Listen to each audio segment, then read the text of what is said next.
wafdi ballaaran oo uu hogaaminayo wasiirka xanaanada xoolaha iyo xubno kale oo wasiir ah oo ay ka mid yihiin wasiirka dibudejinta, wasiirka shaqada iyo arrimaha bulshada, wasiir ku-xigeenada qorshaynta iyo cadaaladda ayaa maanta booqasho awleed ku tegay deegaanka degmada Xariirad. waxaanaanu ujeedada socdaalkaasi aan ka waraysanay madaxa wafdigaasi oo ah wasiirka xanaanada xoolaha Dr. Cabdi Awdaahir, waxaana uu sheegay inay doonayaan inay soo afjaraan shaqaaqadii ka taagneyd deegaanka degmada Xariirad. waxa kale oo uu ugu baaqay dadka ay arrintaasi ka dhaxayso inay soo dhaweeyaan oo ay sidii loo damin lahaa ay labada dhinacba ka shaqeeyaan.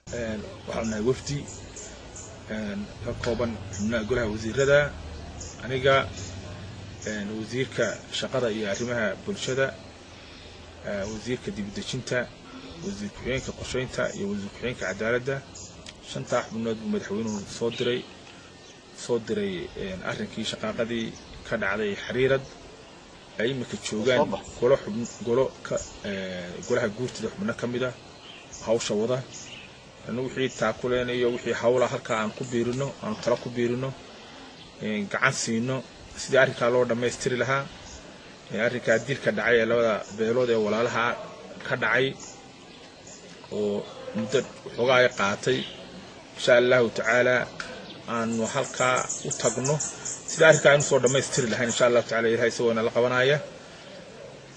waxaan rajaynaynaa labada beelood ee walaalaha in hawsha la dhameeyo oo dhinacooda ay ka dhamaato oo dil u dhaca, laakiin la ilaaliyo in nabadda gacanta aan ku qabanno, walaalnimadii soo celino, halka arrinka aan ku dhameeyno.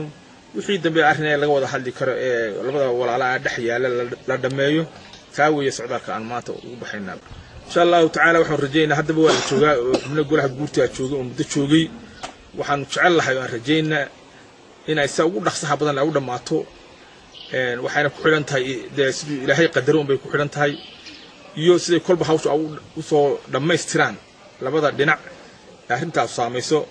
iyagana waxaan ku boorinaynaa inaynu hawsha hore ugu dhameeyno inay diyaar u noqdaan in nabadda la xidho.